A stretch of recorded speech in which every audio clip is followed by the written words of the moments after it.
I think most of you know that Andy, my dad, told people when he was in the 3rd grade that he was going to build a western town. He was in school in Huntersville, North Carolina, and he told his 3rd grade teacher, I'm going to build a western town when I grow up.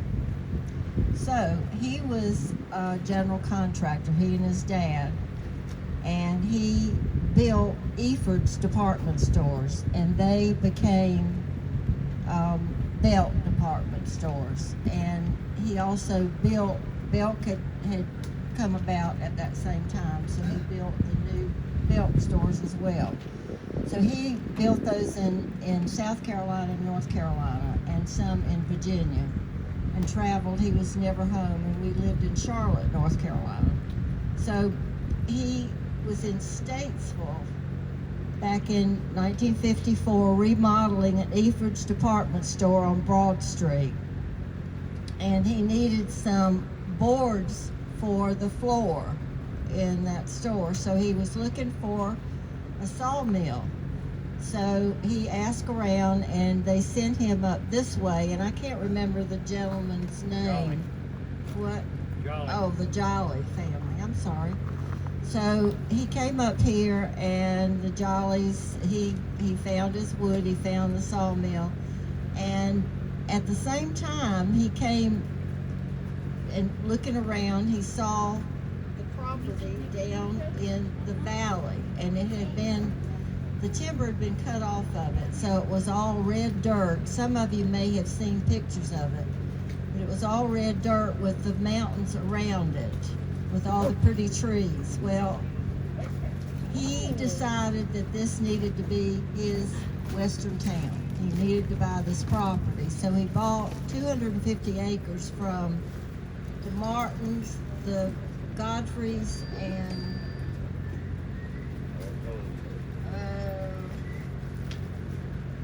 anyway, one other family. So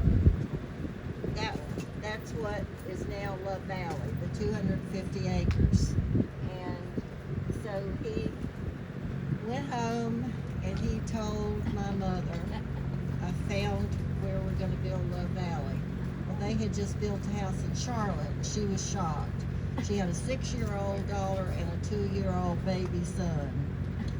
The whole family was shocked. He said, we're going to build this town and we're moving. I'm going to dissolve the construction company and we're going. So you can imagine how that was a shock. Well, so he brought one person up here from his, he dissolved the company. So he came up here with one person living in a tent, and that poor guy caught pneumonia and died. So Daddy had one of the Jolly young men, and they would go back and forth and started construction. They built a one bedroom cabin for our family to live in. Well, in the meantime, Mother would bring my brother and myself up here. Well, there were 2 creeks to ford. One was down near the Rock House. The other one was at Fox Mountain Road. Well, the story goes that one time she got bogged down and stuck, and she had to walk to find Daddy. Well, apparently Sam talked to somebody, and they said that she went to Daddy and said, do you think I'm moving up here with my children? You're crazy. Well, that doesn't sound like my mother, if you knew Eleanor at all. But in the meantime, and nobody knows this, I don't think, but in the meantime, I slammed my little 2-year-old brother's fingers in the door of the car, cut 3 of his fingers off, and we had to rush to the hospital and have them sewn back on. So that was the beginning of our connection to Iredell Memorial Hospital and the surgeon there, who over 2 years treated my mother for a horseback surgery on her shoulder and a knee surgery. So that was terrible. I felt guilty about that to this day. But anyway, so Mother got stuck in the creek, And after that, Daddy had built this 1-bedroom shack for us. We had no water, no electricity. And that was right up here where you come in to, is it McCarran Trail, you all? It's right near Daddy's shop. It's right below his shop. And Mother had to go across the road to crank up and bring up in a well, get water there. We had to go potty outside, and we had no electricity. So Daddy, you know, this was his town he was going to build. Well, then he built a store out beside that once we got power and electricity, power and water. And I started school at the elementary school. And then we brought our horses up here. Well, so Daddy needed, he needed help. So he went to the sheriff's department, and he said, I need some guys. He said, I like to help. In Charlotte, he had helped with the youth in Charlotte. So he said, I want to help with the juveniles in town. So he had about 16 young men, and they did the labor to build the town. They built the arena, and then they built the town, and they went up in the mountains and found log cabins, and they numbered the logs as they took them apart, and then brought them in and put them back, erected them back up. But these young men were Charlie Hoover. You all know, rodeo people know Charlie Hoover, Wally Riddle, and then others that became rodeo cowboys. Charlie Hoover and Wally Riddle were championship rodeo guys. And all of them really turned out to be great kids. So Daddy got his labor, Mother fed them all, and we housed them all, and they were great guys. They all looked after me and Jet. They lived here for a number of years, and I don't know if they were still here, Scott, when you got here or not. I know Charlie was, and Wally probably was too. Anyway, so the town was built, and talking about Belk Department Store, John Belk, who Daddy had started building Belk department stores for, Daddy said, could we put a Belk store in town? And he said, sure. So that's what the Belk store is. Then we had a newspaper. Daddy found an old, what do you call it? Press. And the guy that was here had moved here from Pennsylvania. And he put all the type in every week. He would write the stories, and he would put in the type and do the press and print out the Gazette. So we had a real magazine every week. And then people moved here from all over. Hugh Mitchell, the senator in Statesville that Mitchell College is named after, was a member of I think it was the Lions Club, but he had connections all over, and so we started a camp, and the kids came from up north, and they'd spend a week to 2 weeks here riding horses, and it was great fun, and they had a great time. So the Junior Rancho, which is down in front of the church, that building that was there, was the Junior Rancho, and it was the camp. And then we built a motel, which was the other building, which is now the tire place. And then and then we had the rodeos, and after the rodeos, we would have dances. We would have square dances in the arena afterwards, and it was so much fun. We'd have bands, or we would have just records playing. but we always had fun things going on. And then in 1962, he decided, well, we're growing, we need more rodeos, larger rodeos, and not so many horse shows, so we need to cut out the side of the mountain. And he had bought 5,000 acres by that time, so he decided we needed to cut out this mountain and move the town up here. So he did that. And incorporate the town, have a town council, and it was, Love Valley is still an incorporated town with the town council. What am I forgetting? Was there anything else that was major important? We would, what? When the church was built. Oh, the church was the first building that was built. Daddy said, we're going to start out, this is going to be a Christian place for everybody to come and worship. That's the first thing we're going to do. And in Charlotte, we had been, our family was brought up, we were all brought up in the Presbyterian church, his family and mother's family, and church was really important to us. So he said, that's the first building we're going to build. So that's what he built. And even before that, we had church service down on the other side of the road from the arena. We had, it was like this. We had stones in a circle, and we would sit around, and the minister would have service. And the ministers all came from Davidson College. The student ministers came from there to have service. We always had them, and in the summertime we had Bible school for all the kids. But we always had a minister from Davidson College to be because they had the student ministers there. But Jet and I had to have, we had to have a business. We always had to work. So Jet did construction, and I had a concession up until I was 13, and then I had a store. I had a Western store.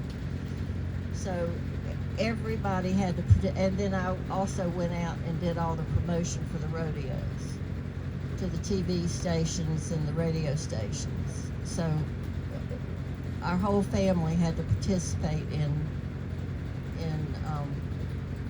promoting Love Valley. That was important for our family.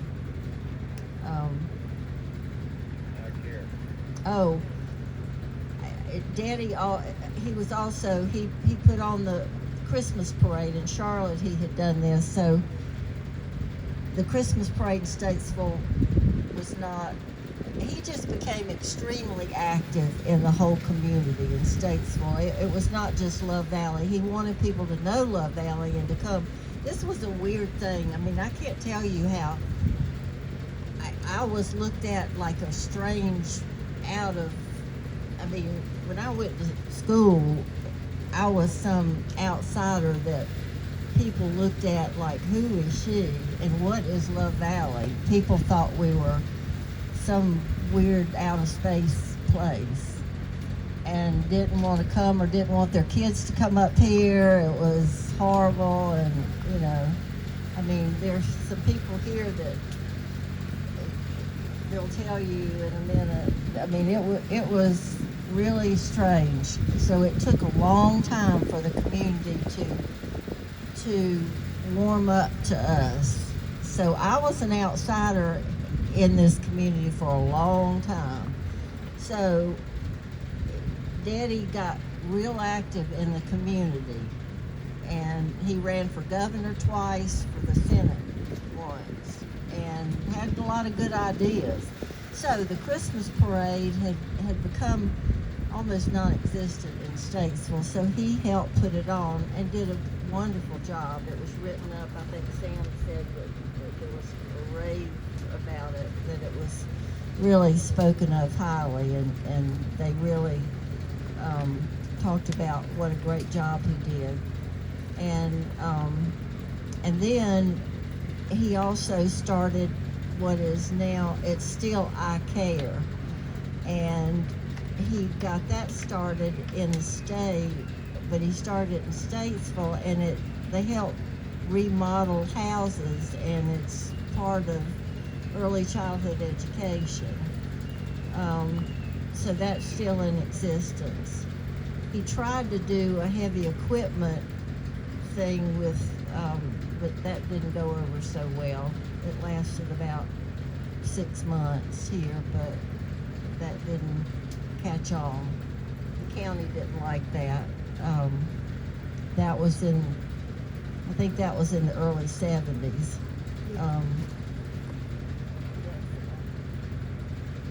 What about Fred Kirby? Do anybody have any questions? What about Fred Kirby? He used to come Oh, Fred Kirby, that's perfect. And Lyndon B. Johnson, too. Oh, thank you. I have that on my notes. Lyndon B. Johnson. Oh, and the ambassadors. We had, because of Hugh Mitchell and the Lions Club, we had ambassadors from all the countries would come here.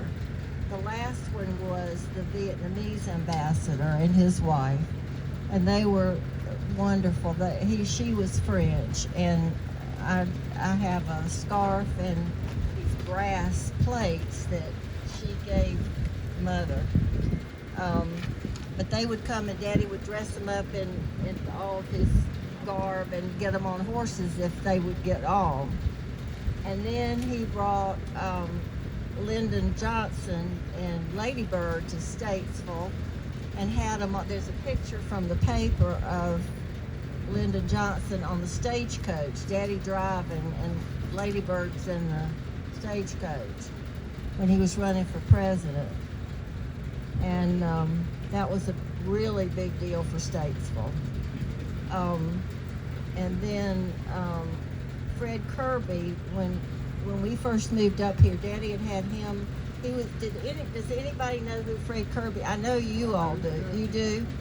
Okay, Fred Kirby was this dime store cowboy, and he actually, I think he ended up owning Tweetsie before he died. I'm not sure, but he had a TV show in Charlotte, and on Fridays, and all the kids would come and sit in a circle, and he would show cartoons, and then he would talk to the kids, and he was a big deal. Well, we would go on some Fridays, like once a month or twice a month, and all dressed up in our real cowboy stuff, and Daddy would do something special.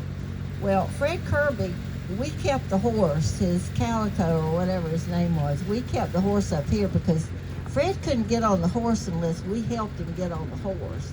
But everybody thought he was a really big, famous rider.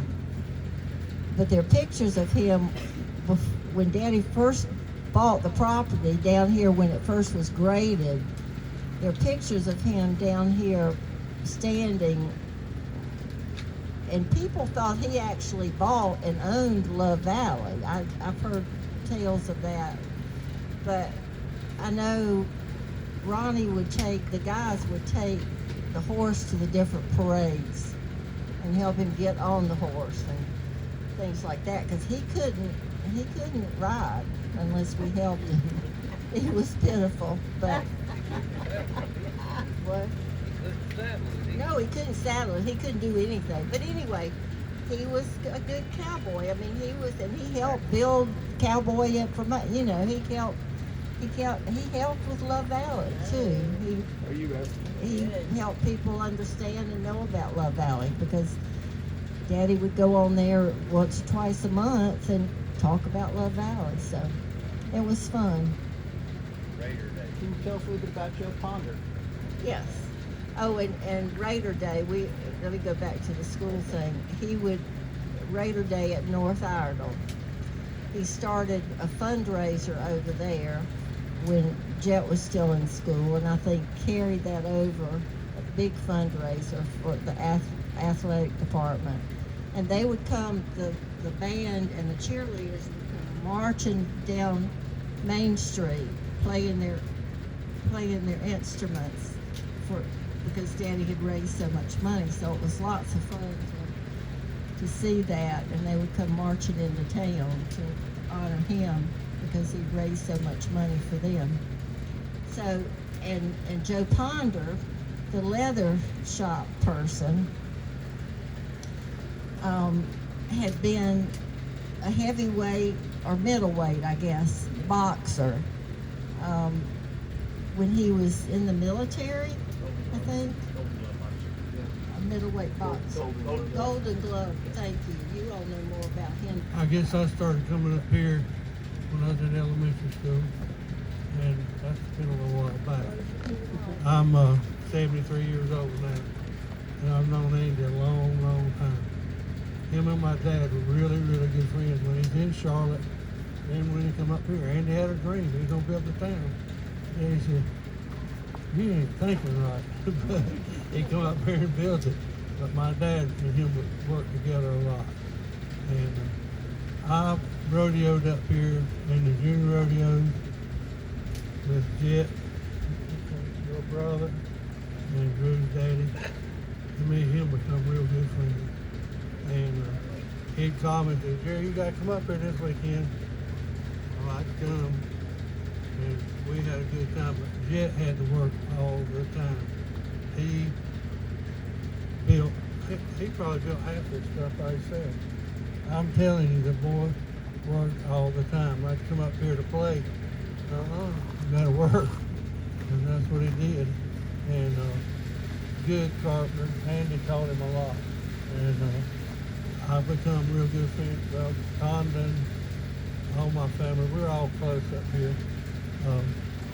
We're talking about, I started rodeoing up here when I was about 10 years old, and went through the junior rodeos. I've done a little bit of everything. I even run barrels. I don't like to tell everybody that. I call that the sissy man. And I'm hitting on Lowry over here now.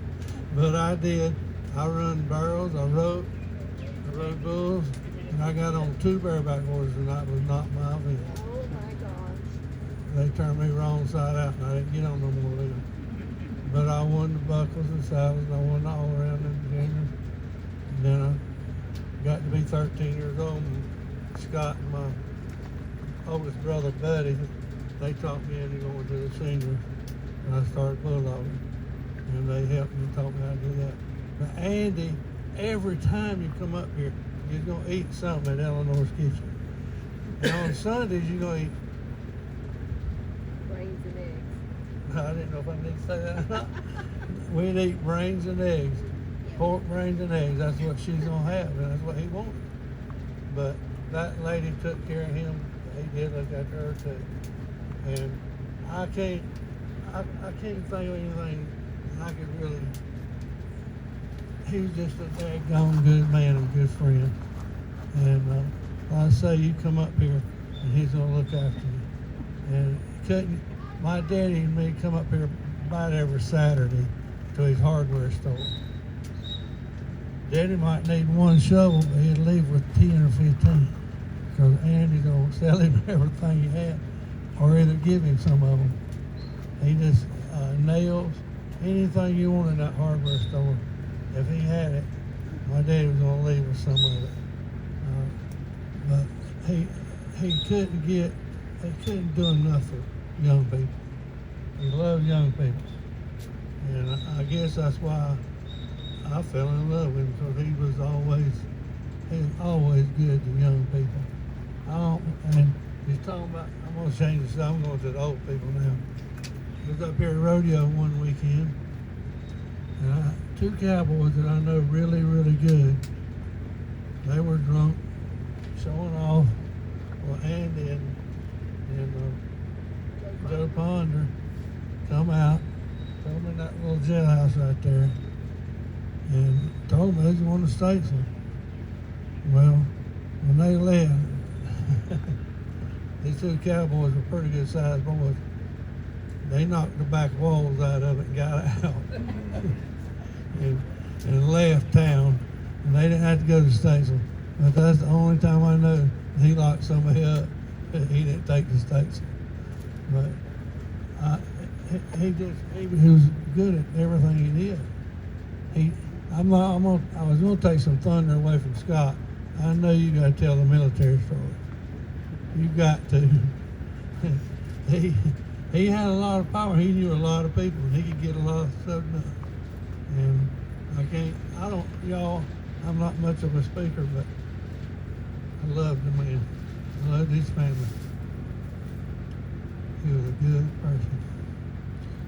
And he had a dream and he done it. And a lot of people have dreams and they don't even start it. But he had one and he finished it.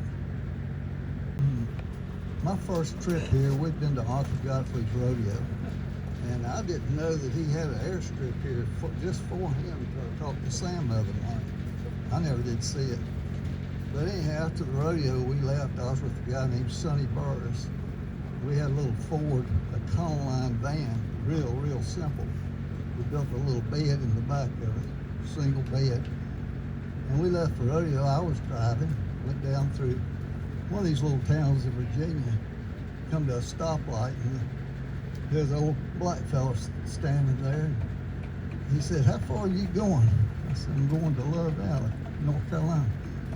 He said, "Could I catch a ride about 20 miles down the road?" I said, "Sure." You wouldn't do that now for anything. But he was a real nice guy, and he got in, we started going, and all of a sudden he was looking around. He started grabbing the door and jumping. I said, "What's wrong?" He said, "I ain't scared of dead people, I just don't like them."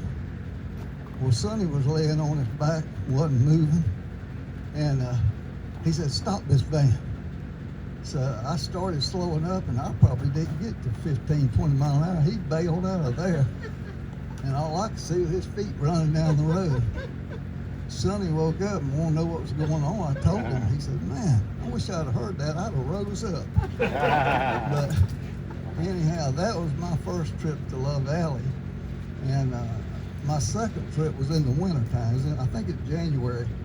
They asked me to be on the SRA board, and I lived in Florida at that time. I came up here, and it was cold. I mean, really cold. And they put us up in the hotel over there, and I asked her, I said, "They got heat over there?" "Oh yeah."